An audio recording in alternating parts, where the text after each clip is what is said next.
fucking anticlimactic again, man. I need a new thing. Run like hell. My message to the Russian army. We're going to get into that later on. Welcome, everybody. Fire for Effect Live. Today is 14 September.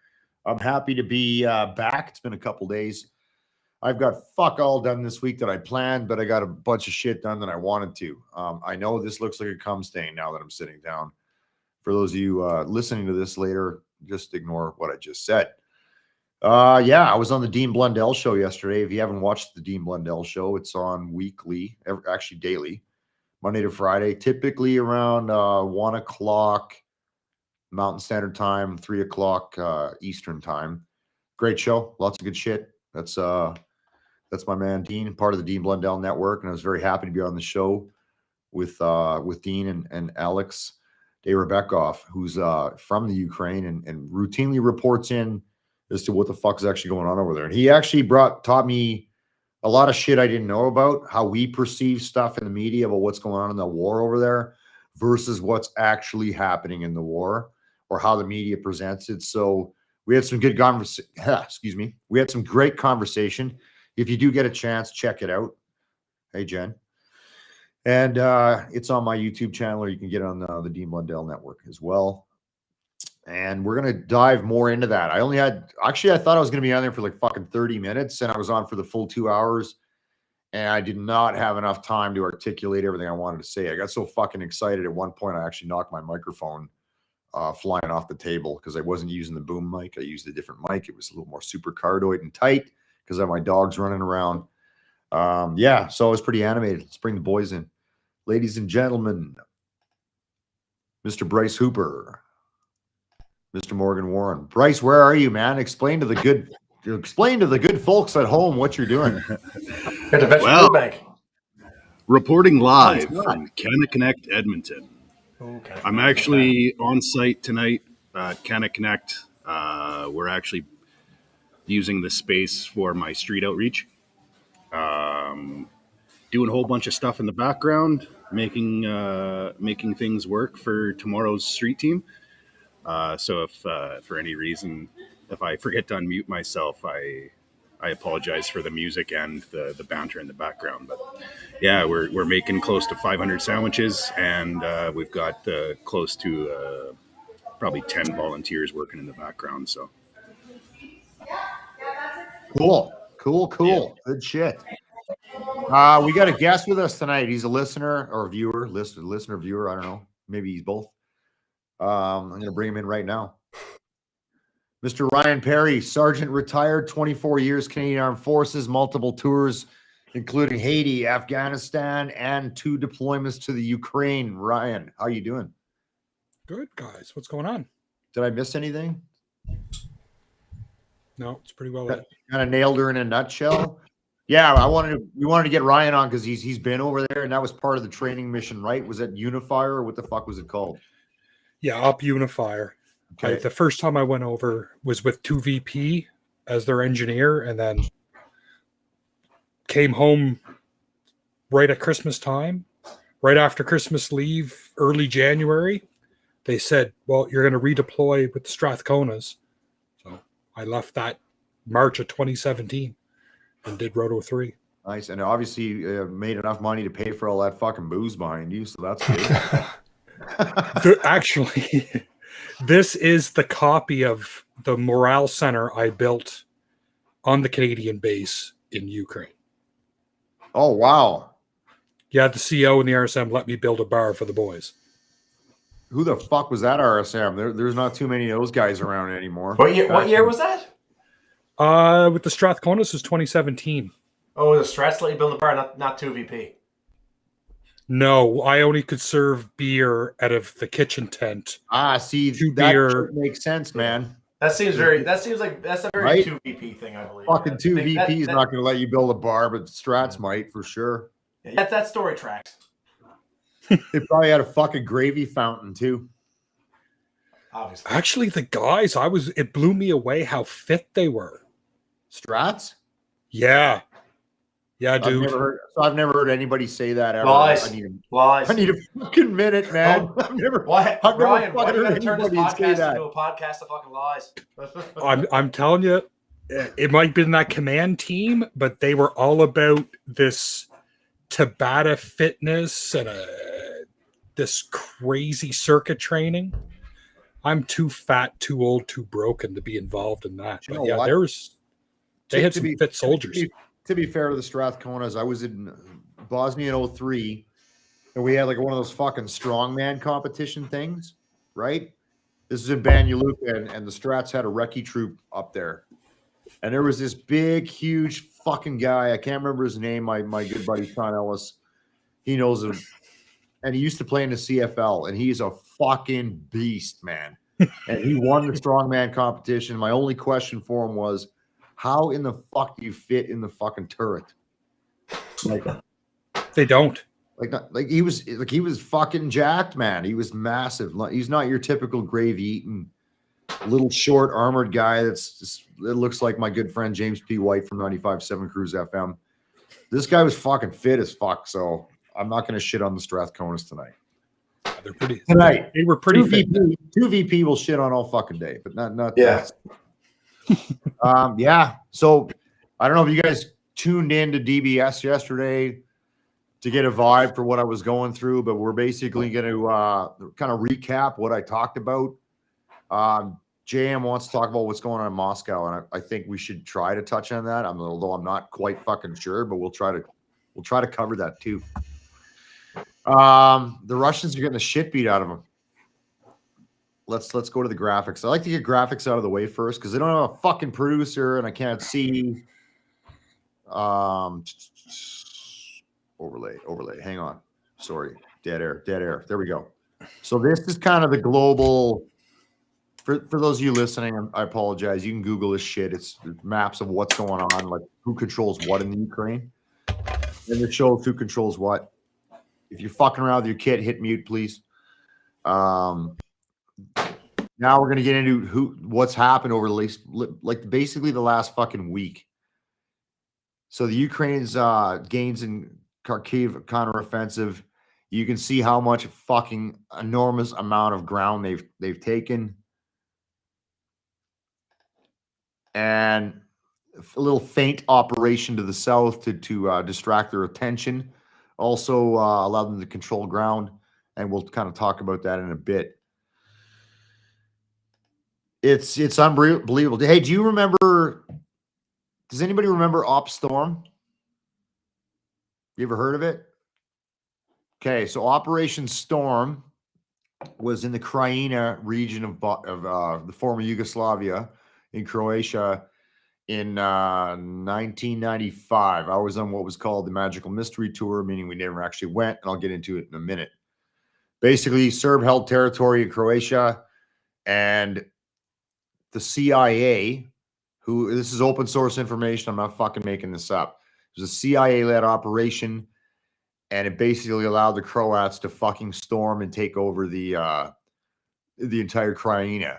That led to the war crimes tribunals where Slobodan Milosevic was indicted for all the war crimes and shit that were conducted there and ended up in The Hague and fucking died like a fucking bitch. And I think it was 2006.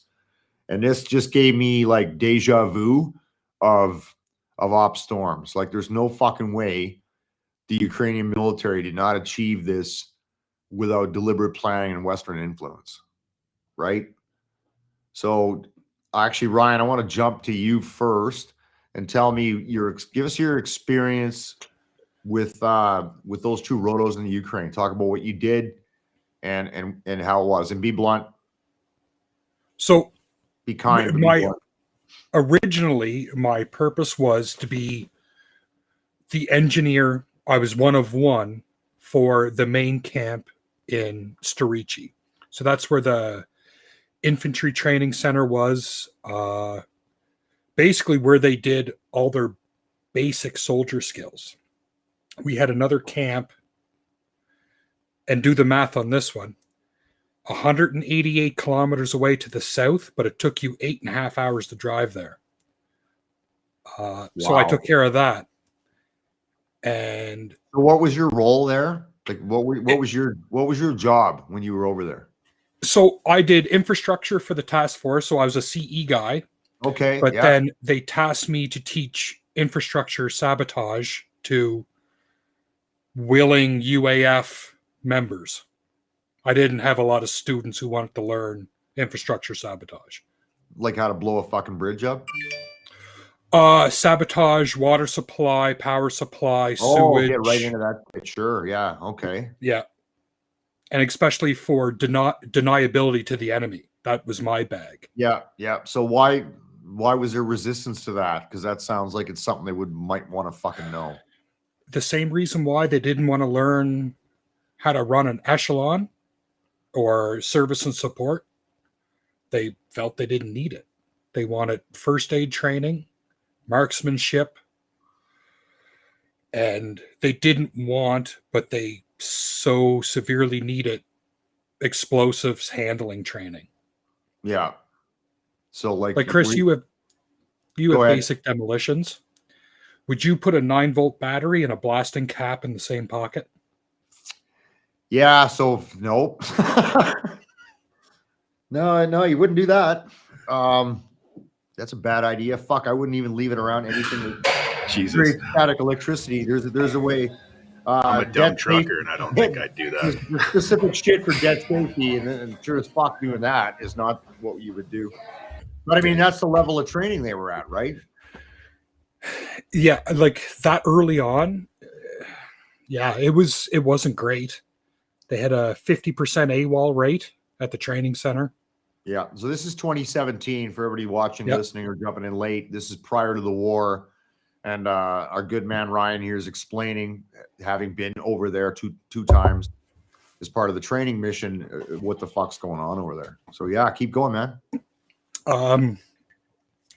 What I just seen an underfunded, poorly trained, poor disciplined army at the time. And A it lot of feels like, criminals. yeah, A It's lot of like- criminals. that you're not saying anything differently than anybody else that's been over there that I've talked to that's been on that mission. And it's like we're not here to shit on the resolve of the Ukrainian people or the successes of the Ukrainian military. We're just fucking here to say what it was, and then we're gonna get into where it's at, right? Well, where it's at is where my concerns are. The Russians withdrew. They didn't do a scorched earth policy. And what are these people going to do with that broken infrastructure? It was broken before the war started. Well, Like, they're how not are these going people going to live? right now. They're not going to do anything. So yesterday I said, the people are partying in the streets in Ukraine. I get it, but it's like, you know what? You better fucking slow down because you're not done yet. The first thing they should be doing is in that recaptured area is getting as many civilians the fuck out of there as they can. Then they need to dig the fuck in and fortify. All right, if you want to talk defensive ops, the man at the bottom right there, Morgan, can talk about this better than me. You better dig in and get ready for a long, shitty, hard winter, and then hopefully you've reconstituted enough to get ready for the offensive that's coming. Because I can promise you, Russia's not quite done yet. As fucked up as they are, is the problems in Moscow, which we're going to try to talk about or guess later. They will reconstitute somehow, and I see some major shit going on in the spring. Is my prediction. Morgan, what do you think about that? No, I agree with you 100%, Chris. And like I said, people celebrating in the streets, and we're like, I mean, this is classic fucking Sun Tzu Art of War shit. Like, don't underestimate I'm not saying overestimate your enemy, but don't underestimate these Russians. I mean, this is classic, like I said, like Art of War shit. When you're strong, appear weak, and when you're weak, appear strong. I think this is exactly what the Russians are doing. Like, it's in their backyard. They're kind of like, do we really need to hold this ground right now? Maybe not. So right now, they may look weak, but I don't think they are. And I think that, wait till the springtime, and it's just going to be like, yeah, and man, and I agree, right? And I made my fucking scorecard, and we're going to get to that. And it shits all over Russia, and fucking it it shows you the successes Ukraine's made. But I was cautionary yesterday saying this is not done. This is going to go on for a long time. And if the world is watching and seeing, that Russia's got some egg on its face, they're not fucking done. They still got a lot of fucking resources they could pour in. They probably didn't plan it that well. Whatever. They thought this shit was going to be wrapped up in a week. It's not. You're seeing fractures in the rhetoric, in the propaganda machine, right? The propaganda machine is not just spitting out the same bullshit about we're winning. Now it's like, well, fuck, maybe we're not winning. Did they retreat or did they tactically withdraw? That's really the question, because there's a big difference. For those of you that don't know, retreating is just fucking off. And a lot of accounts show that they've retreated. They left a lot of perfectly serviceable equipment behind and ran. Tactical withdrawal is to withdraw backwards to create an advantage, to give you a better tactical advantage later. I don't see that. But on the other hand, I also don't see them being fucking done yet. I'm curious on who's leading. Wow. Yeah, with so many generals being killed off, and in a daily, I read a report that the Russians are losing a battalion a day. That depends who knows, man? I don't know. Who knows? It's really, really fucking hard to say. Who's leading the Ukrainian army? Like, is it a Ukrainian general, or is it someone who looks like Morgan wearing cargo pants and a plumber's union t-shirt? I feel like it's a combination of both. I'm telling you right now, there's no way Ukraine is realizing the successes that it's realizing by themselves. Yeah. There's heavy Western influence. Absolutely there is. We've seen involvement from other countries, flying aircrafts. We've seen them with different secret organizations throughout the military. With my experiences, both in the logistics, so I was Army and Air Force, I saw it all in the backgrounds of things. There was many different countries in the UAE that were flying other countries' pieces of kit. We were refueling all sorts of things. There was many different countries and many different flags being flown on different pieces of. I can only imagine with the Ukraine involvement what other countries have been involved in the background supplying things that we're not supposed to, but they're there either way.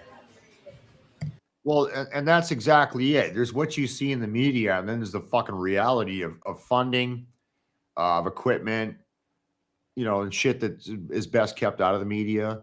This is a fucking proxy war with the West engaged against Russia by using Ukrainian forces to do it, because the Ukraine needs it. Sorry, Ukraine needs it. It's not the Ukraine. I digress. There's just no way. Let's fucking. I'm gonna bring up the scorecard here because we can go through these bullet points. How I ranked them. You guys can argue with me on them if you want. It's up to you. So I picked 5 categories to discuss this yesterday on Dean's show, and this gives us a little more time to dive into each one. So the first one is leadership. All right, now on the Ukrainian side, you've got Zelensky, and you can say whatever you want on him in his past. To me, it's not really relevant. It's what you're doing now, not what you did. And at the end of the day, he stayed in the country and didn't flee when he was offered a ride out. Unlike that fucking piece of shit from Afghanistan who fucked off on day one, Zelensky stayed. So whatever you say. But isn't Zelensky renting his properties to Russian oligarchs? Sorry, go ahead, Ryan.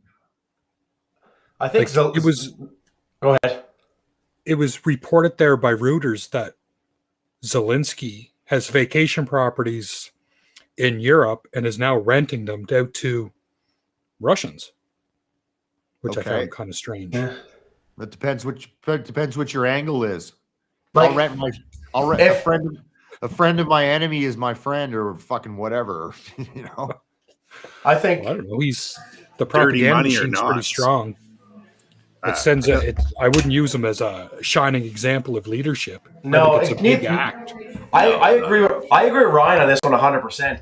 Like, yeah, like, and you know, comparing him to like, you know, the Afghan president, you know, at the time, you know why that Afghan fled? Because he fled because he realized I don't have any Western backing anymore. So Zelensky can stay there and he can pound his chest. Why? Because he's got the fucking might of fucking NATO behind him.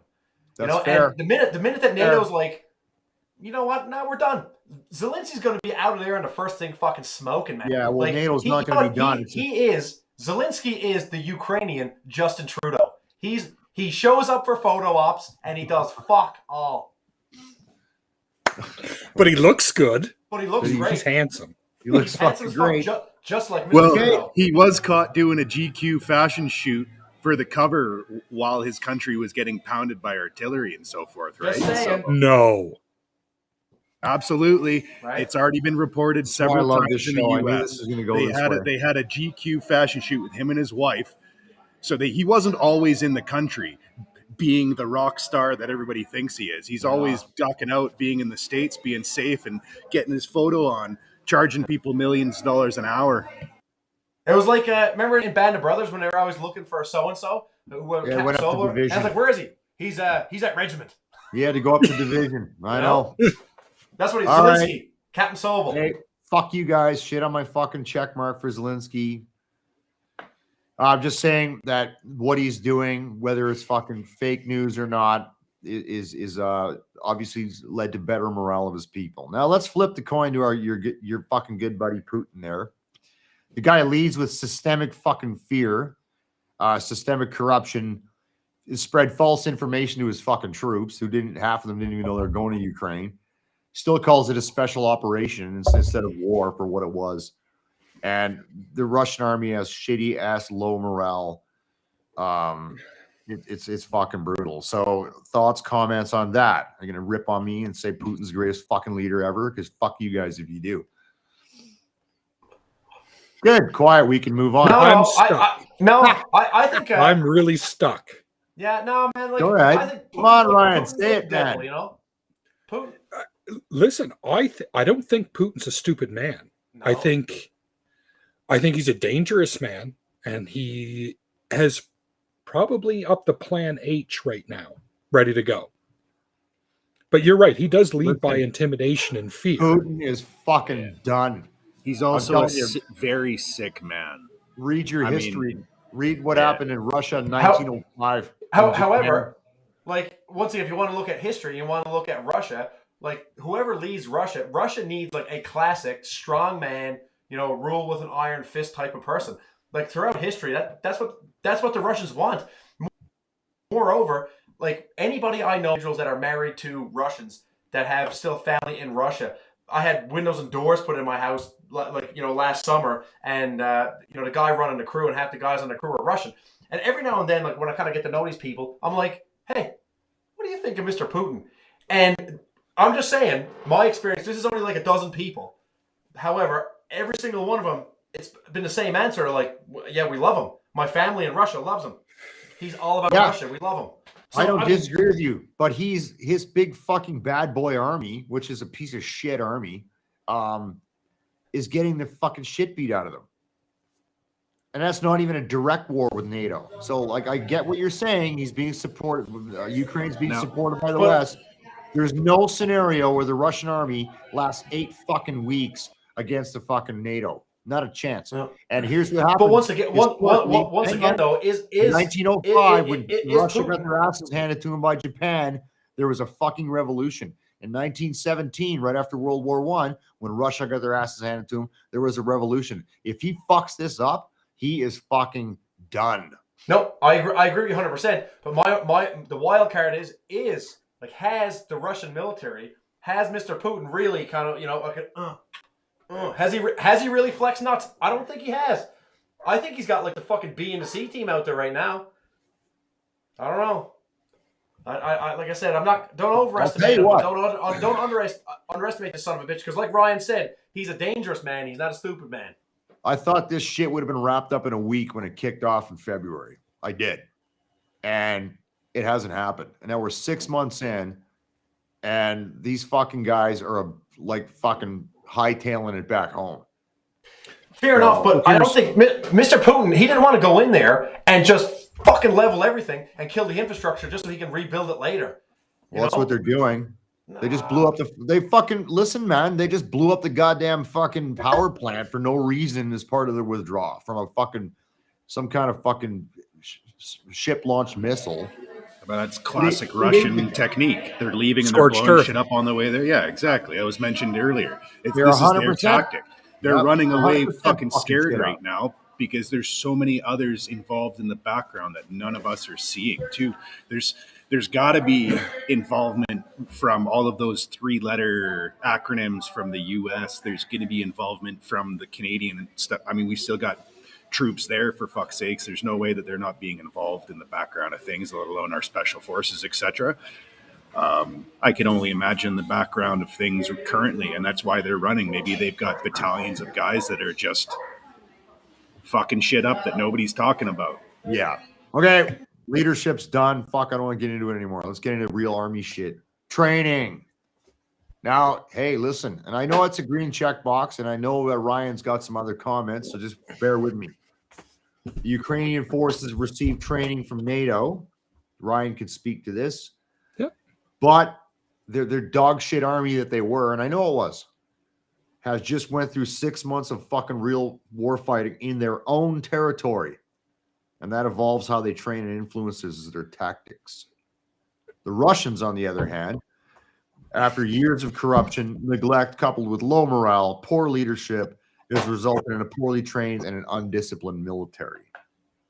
Geez, that sounds really close to home now, doesn't it? Wow, fuck yeah, Fred. I didn't want to go there, but yeah. So, I mean, you were there. So you, like 2017, just walk us through what your general, I know we talked about this a bit, thoughts and comments on what the military is and what you think it is, how you think it is today, based on what you're seeing. I'm seeing a massive, you're seeing the Ukraine, it feels like almost down to the company level in the field being led by Western leaders. Because 3 years ago, they didn't have a competent NCO corps, let alone a competent officer corps. Like fraggings in 2017 were still common. Wow. You want to explain to everybody what that means? So a fragging is, I guess the first time I'd heard it was in reference to a Vietnam movie where the troops get disenfranchised or angry at their platoon commander or an officer and they kill him. 2017, I know of a plot that happened at the Counter IED Center, and a young Canadian soldier understood Ukrainian, unbeknownst to the Ukrainian soldiers, and listened in and thwarted an assassin, well, basically a fragging. Wow. And that's at the Counter IED Center, so this is like supposed to be their best of the best. Best of the Yeah, best. they have some they have some discipline problems. No, and I camp believe that. I worked in, I believe had, that. Everybody said the same thing. So they were. We had some pretty violent offenders in the camp I was based out of. And now, 6 months into a war, I think that Western mercenaries or volunteers is what they're called, had a definite direct influence, probably down to the section level at leadership and showing the example. I believe that. And I'm not shitting on the resolve of the Ukrainian people, but they've had to learn trial by fire. So you better get your fucking shit together or you will lose. See, the people, like my experience there, like having to use local contractors, local employees, interpreters, going in town to engage in contracts. The Ukrainian people, Jesus, they're tough. Like they're just a tough race of people. But what they were getting as draftees into the army did not reflect the population I was seeing in Lviv. Okay. Sounds was like really strange. Sounds like the calf in about like a couple of years. Yeah, like the civilian We're not population. shitting on the fucking Canadian Army today, man. We can save that shit for next week. Just But, saying. yeah. It was So what- it was such a weird demographic. And coming from the only drafty army I have experience with was the Afghan army. Oh, I don't even talk about that either. Fuck me. So I don't really have much to compare to a Yeah. society versus like conscript army. I don't know much about it. Yeah, but either way, they're thrown into a fucking war. So go ahead, Morgan. Although, Chris, I've heard some of it's like, I haven't been to Ukraine, but I've talked to, a few of my friends that have been there and have guys that have been to Afghanistan as well. And, I'm well aware of, how the Afghans operate and the Afghan National Army and National Police Force and everything like that. And the boys were like, I'd rather train Afghans. They're like, they were much more motivated. They actually, I guess what I'm saying is that the Ukrainians made the Afghan army look like a streamlined vision of the future. Just saying. I mean, I never trained conventional ANA. I work with, training Afghan counter IED teams. So these guys are a little more fucking motivated, I guess. Yeah. Right? Like a little more of the top tier guys.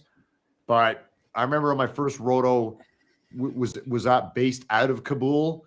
And I would go down to KMTC, which is the Kabul Military Training Center, which is like the fucking Cornwallis basic training for the whole Afghan army. And they were fucking junk. And half of them went AWOL. And as soon as it was harvest season to go harvest poppies, half of that half would fuck off. So to say that, if guys are saying that, that's like fucking wow, that they'd rather train the Afghans than the Ukrainian military. Because and I think maybe it's because the Ukrainian military, and I'm speculating here, probably thought NATO will bail them out. We don't have to worry about it. Russia's never going to invade us. Like, fuck, I don't know what they're thinking. Don't know. I don't know. In 2017, their priority was sending soldiers to the tank biathlon than training. Again, sounds That's a lot not like fun. calf. Right? That's kind of what he's just going to keep fucking poking, man. Okay, we're moving on to the next one here. No, wrong slide. Except we're allowed purple hair now. That's right. Okay, tactics. Again, this is driven by, an influx of Western equipment coupled with proper training from the West, and tactical guidance has led to success. And they've somehow denied air superiority, which blows. I have this fucking hard time with the word superiority. I don't know why. It boggles the mind. And I want to get into this in a bit here, is the Ukraine resistance being a fucking huge force multiplier. And we talked about this a couple weeks ago. Russians, however, they're following legacy Soviet doctrine. And I know this shit well, unless anybody's been in the fucking army on this channel longer than me. You know what I'm talking about. But they're not equipped or trained or logistically supported to realize the planned successes. And they fucking never got air superiority. So basically what I'm saying here is Russian doctrine, no country in the world uses artillery more than Russia. And I'm an artilleryman by trade, although I did a lot of other cool shit too. But at the end of the day, no other country uses more artillery. That being said, the use of artillery is usually done after a successful fucking air campaign, which we talked about weeks ago. They never achieved that, taking out all the C3, command, control, communications. They didn't seize airfields with airborne units, all that good fucking shit.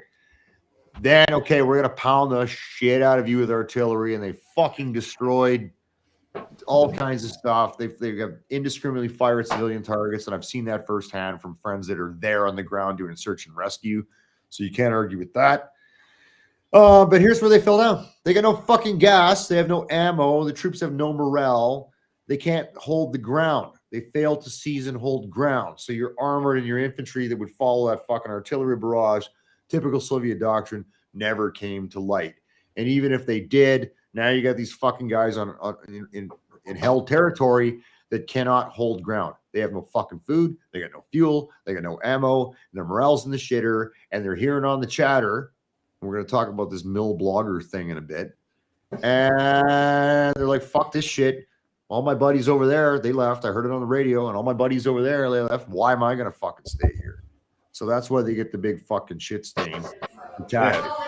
they're also being told that they're going on an exercise, so they don't even know where they're going. That's they're being told, hey, you guys are going to Suffield, you're going to go train somewhere, don't worry about it. And they're showing up there, and they're actually in the thick of things. They didn't even realize they were supposed to pack anything but a DE uniform. I don't believe that line for a second. Seriously, you're telling me at soldier bloggins in the Russian army, oh yeah, there's a war in Ukraine, but we're going on exercise and your truck starts heading west? You know where you're going.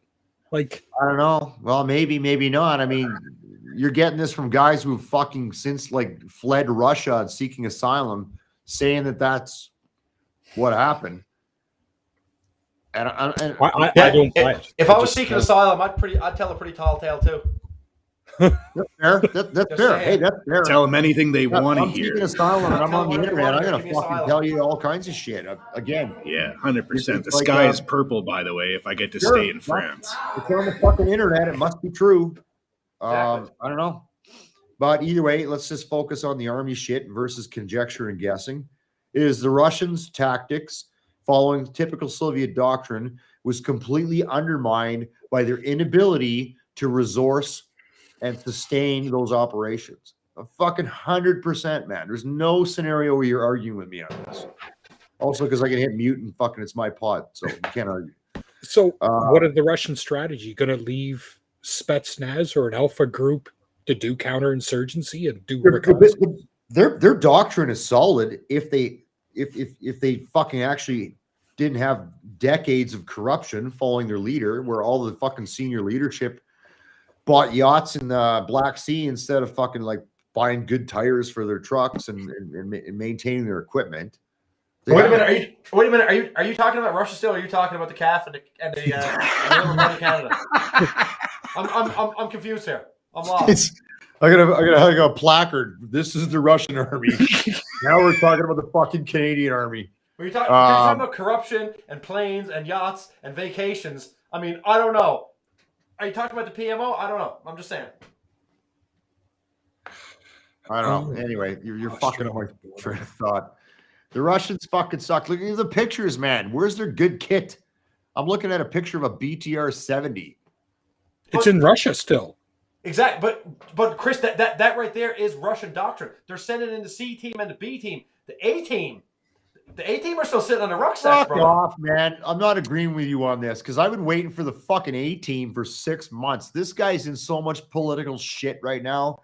If you're gonna call the fucking A team, but he's in political shit. Like, how is he in political shit? Enlighten me. He's is fucking he hiding, because man. Inflation is through the fucking roof. Hiding. Fucking, real estate, fucking taxes. Wait a minute. That's us. That's us. You're talking about Trudeau. I'm talking about Putin. Yeah, exactly. But what I'm saying is that all of the sanctions, all of our fucking big talk, like, we're gonna crush them economically, and the only person that's getting crushed economically is the West. Inflation is fucking through the roof. Taxes are fucking through the roof. We're at, like, within our own countries, we're at each other's fucking throats, and we're saying, yeah, we're gonna crush these Russians, and they're not gonna be able to survive. And guess what? All of Western Europe is dependent on the goddamn Russians, and they're sitting there thinking, like, all right, pay up, sucker. They're doing just fine. Is your tangent done yet? Done. There's no fucking A team coming, man. There's no A team. They blew all the money. They did, yeah. They were doing war in Syria and everywhere else with the rest of us. If there was an A team, you would have saw it 90 fucking days ago. There's no A team. They're going to go into winter, reconstitute, try to build an A team, and then try this shit again. And we'll have this conversation again in like fucking March. We'll see. You could be right. I'm not saying what I'm saying is 100% right. I'm just saying I don't know. I don't think the Russians are going to roll over and die that easy. I don't know. I agree with that. I'm just saying this fucking A team that we have been trained to believe in. Like, I was fucking, trust me, when I joined the army in 1988, the Russians were the bad guys. And I spent fucking nights on my forward observer course learning about fucking Soviet fucking motor rifle or mechanized rifle regiments and all this shit, right down to Soviet soldiers don't wear socks. They wear foot wraps. Shit like that, man. I learned so much fucking Russian doctrine. I was going to join the fucking army again and go back and fight these cunts now that fucking, they're the bad guys. But, like, so for the last, 20-ish years. Where's the fucking A team, man? There's no A team. No, but listen now, for the last 15 years at least, like NATO, we've been, in, the global war on terror. We've been in Iraq. We've been in Afghanistan, and we have been hemorrhaging money, spending money out of control. And what have the Russians been doing? It's a classic, like. Well, they were in Syria, man. Vietnam. Yeah, they've been at war in other countries, weaker. man. Charlie's in the jungle getting stronger, and I'm just like, not I don't at know. all. No, I think he's tapped out. To be honest, they're tapped out like the calf. There is nothing left. If we were to have to go and protect ourselves at some point, I honestly don't think that there'd be anything. Oh, the calf. We couldn't beat a good hard on, my friend. Don't even worry about it. All right. That's why Canada has the Newfoundland Liberation Army to protect the East Coast. We're moving on, fuckers. Okay, equipment. Well, this is the same story. Obviously, the Ukraine has got Western equipment. They've received Javelin missile systems, not the shitty one we have. This is an anti-tank system. They got HIMARS, which is part of the U.S. multiple launch rocket system. They've received M777 howitzers. They got a fuck ton of Western equipment.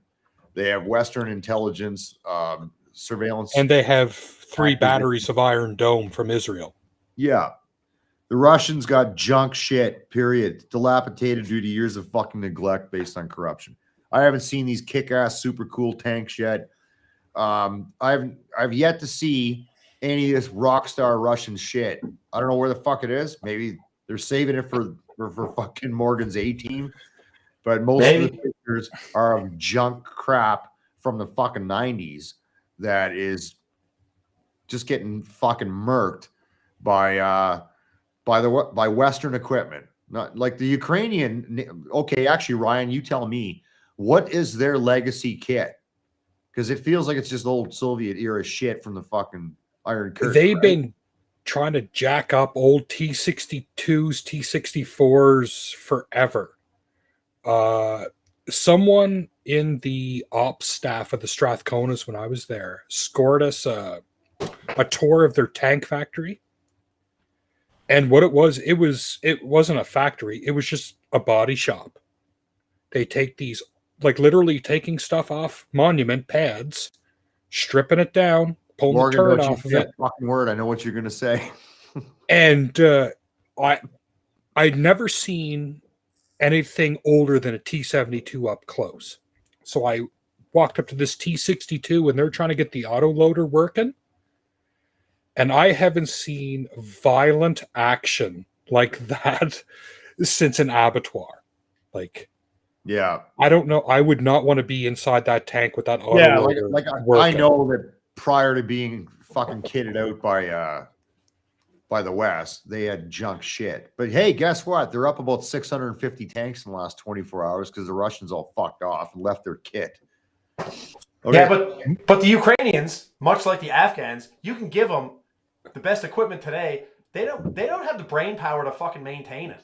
Like, as soon as this thing runs out of gas, it's like they're gonna be like, man, fucking throw that away. They don't have the brain power. It's just like you see these, like the Taliban, their Air Force, whatever the fuck you want to call them, flying around Black Hawk helicopters, crash them into the ground. They've got no idea what they're doing. Did you guys see that the other day? This fucking idiot Taliban pilot fucking crashed his helicopter. Yeah. Exactly, and like a year from now, we're gonna be like, "Did you see that idiot fucking Ukrainian pilot who crashed his fucking Black Hawk into the ground?" Like, it's gonna be the same shit, I don't know, man. It's mission specific. Right? They're using the kit right now, and that's all that matters. Canada did send. I never seen them. I don't know where they operated out of. They sent Air Force technicians, like hangar guys and gals, to Ukraine to teach the Ukrainian Air Force how to do maintenance, but how to fix their plane. I don't know where they were based at it. Never seen them. That makes sense, though. That makes sense, right? Like, we're not the only country doing that shit. We got guys in the UK training Ukrainian soldiers right now. Okay, that would be a good go. I would do that. Train in the day, go drink British bitters at night. I got a buddy who's on a 6-month gig right now in the UK. He's there already training guys. I'm like, fuck, man. Where were all these jammy goes when I was in? Because they didn't exist. You would get foreign service premium. Mm-hmm. It's beer money. It's all about fucking beer money. Okay, let's get through this fucking thing. Logistics. This is the big one. Obviously, these all intertwine, right? So everybody understands that's watching or listening to this. All these 5 points are not standalone items. They interact with each other, and they're all interdependent on each other. So logistically, obviously, considerable supply of equipment, weapons, and ammunition from the West, albeit challenging to deliver in terms of quantity, and timeliness, is a big advantage to the Ukraine. Because you have the whole Western world is logistically supplying you. All of NATO is supplying you. That can go on, and it goes back to Morgan's point, why the fucking Afghan government collapsed and fled, because they had no more support from the West. Basically, they fucked off. That's not the case. You have the entire fucking continent of Europe and all the countries that are part of NATO saying, hey, we don't want Russia extending into this for whatever reason. And all of the other Western countries, Canada, United States, Australia, UK, just continuously feeding the logistical machine to keep this thing going. On the Russian side, they're fucked again. Stretched supply lines, inadequate resupply of fuel, weapons, and ammunition, basic necessities due to poor planning, and again, corruption. Corruption is their biggest fucking enemy there. So that's the disadvantage. That's why I see a stalemate. I do not see in my mind any fucking serious heavy fighting other than fucking shelling with artillery and shit like that. I don't see any significant ground being gained on either side over the winter, because I don't feel that either side is equipped to fucking fight winter warfare. I used to think the Russians were good at it. Not now. They can't even keep their shit running in the summer. There's no fucking scenario where they're going to fight a winter warfare. Hey, you know where else where the Russians were totally and utterly fucked and outgunned and they had nothing? There's this place on the Volga called fucking Stalingrad. I believe now it's called Volgograd, but at the time it was called Stalingrad. And I don't know, man. They were surrounded. They were fucking surrounded, and they were going to get crushed. And the Russians figured it out. Just saying. Yeah, but I'm going to flip that same comment on you and go, what the fuck happened to the German army? They overextended and couldn't resupply themselves. So the fucking Germans, the Russians are now in the same boat as the Germans were. Their trucks didn't have big enough tires. They got stuck. Now we have to worry about them the Russians pulling their shit off the Eastern Front, and then China head faking them and taking them off to the Eastern Front as well. Yeah. You got a sleeping panda bear on that side. What's JM got to say? Does he not know what we're training people? The USA is training people. The UK is training people. There's also active volunteers from across the world. Yeah, I don't know. You should. But I'll tell you what. I do not disagree that Russia is going to come back and bring the fucking noise. But they need to do a serious fucking hot wash, AAR, call it what you will, defuck themselves if they think that they're going to go back in there. Because while they're reconstituting, the Ukraine will be fortifying that entire fucking line. They better be getting those fucking civvies out of there, and they better start fucking betting in hard, because when spring comes, it's going to be fucking on. Here's a fighting question season for everybody. is back again. Yeah. Sorry, go ahead, What's Brian. NATO? What's NATO getting out of this, other than a tested, proven, beaten zone for conflict? Well, I'll tell you what NATO's getting out of it from a strategic level is they get to measure the Russian military.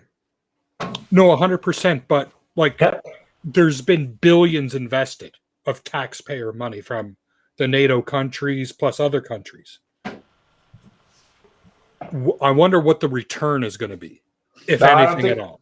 I don't think our return on investment is going to be that great, Ryan. No, I think it's Russia. Russia's not sitting next to Belarus. Is probably the return. You're making more fucking money on turning in your empties than they're getting back. I'm telling you that right now. I know the Ukrainians aren't keeping receipts for anything. NATO gets to measure what the Russians can actually do versus what they say they can do. NATO gets the advantage of Russia depleting resources. NATO gets the advantage of a prolonged war in any country, be it this one or any country, negatively impacts the fucking population's opinion, politically. But this is for NATO, and this is going to sound fucking shitty if you're from the Ukraine and suffering the way those people are right now. But It's a massive advantage to NATO to sit back and watch their enemy, quote unquote enemy, fight somebody else who's not in NATO, right? You got to sit back and watch the whole shit show unfold, and there's 100% advantage to NATO. Here's my whole thing about this, and I said it to the int guy at 2VP in 2016.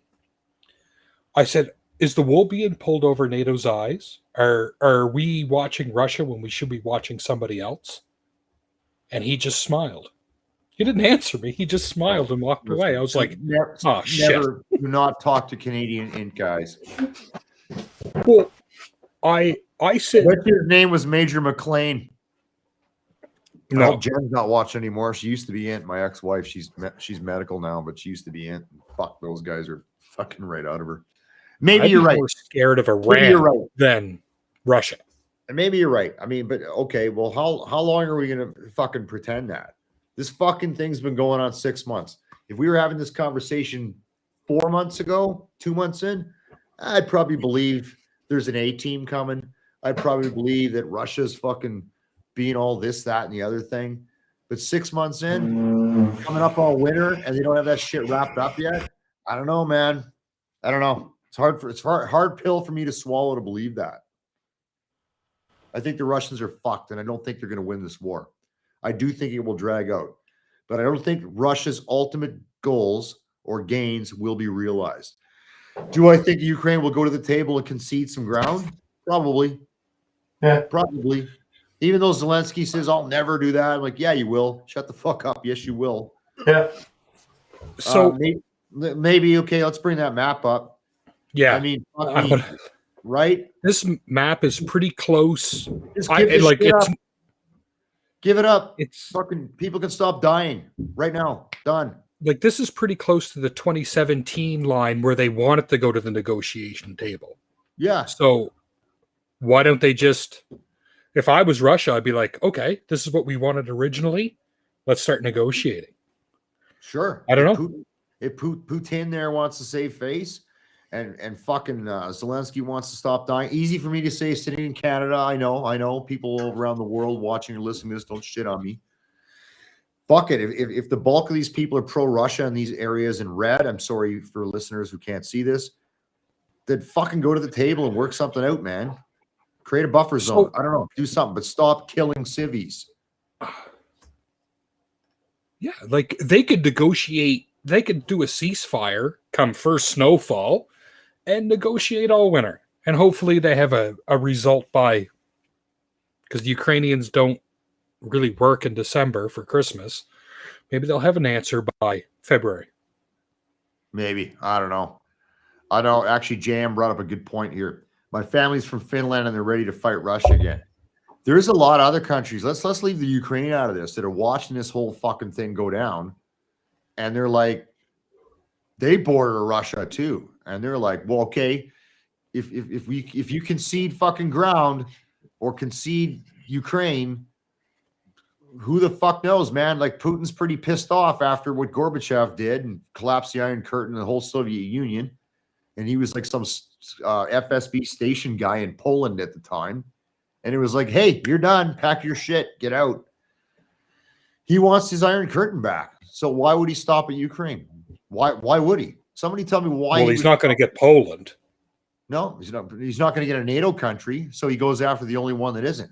So you got all these fucking Scandinavian countries that are not part of NATO going, hey, fuck, we better get into NATO pretty quick here. Because if we don't, this cunt's coming for us next.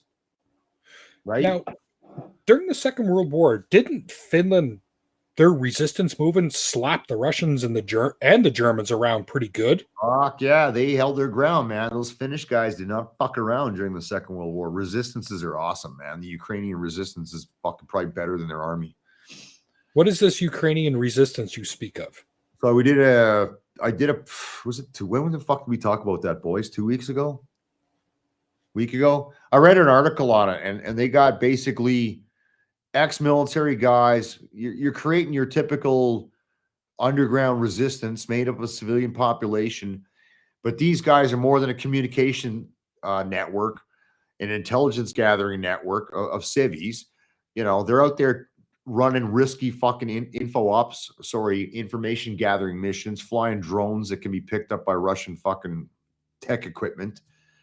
They're doing some interesting shit, and it's become thousands of people that feed the information machine to the Ukrainian military and obviously the Western support thereof. And that is a fucking force multiplier that is huge for them and bad for Russia. I just Googled it and I got like 11,000 results in, I don't know, a split second. Well, you can go through them tonight. We'll be, but Jesus. no, man, it's fucking huge. It is huge. And some of the shit they're doing is like, wow. If I had Joe Biden's money, I'd be doing cool stuff too. Sure, man. And these are fucking civvies putting their lives on the line to go out and get that kind of information. That is invaluable. That just shows you the resolve of the Ukrainian people.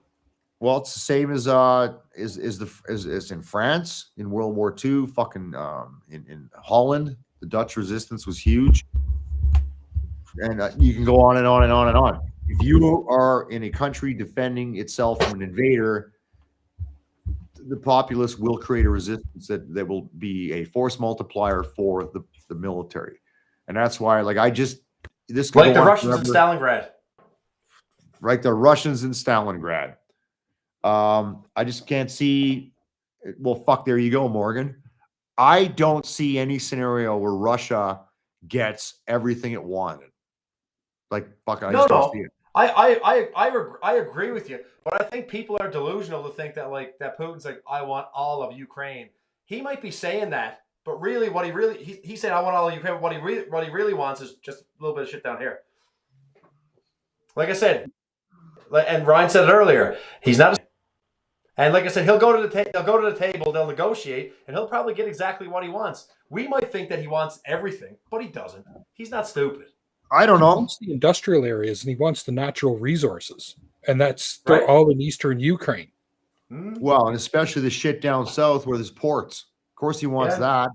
Of course, he fucking wants that. Well, if you look into history, that Black Sea port, that base that they leased from Ukraine for years and years and years, between that and Ukraine not paying for their natural gas for almost a decade, caused probably some pretty big rifts in relations between Russia and the Ukraine, and that's what started it all. Yeah.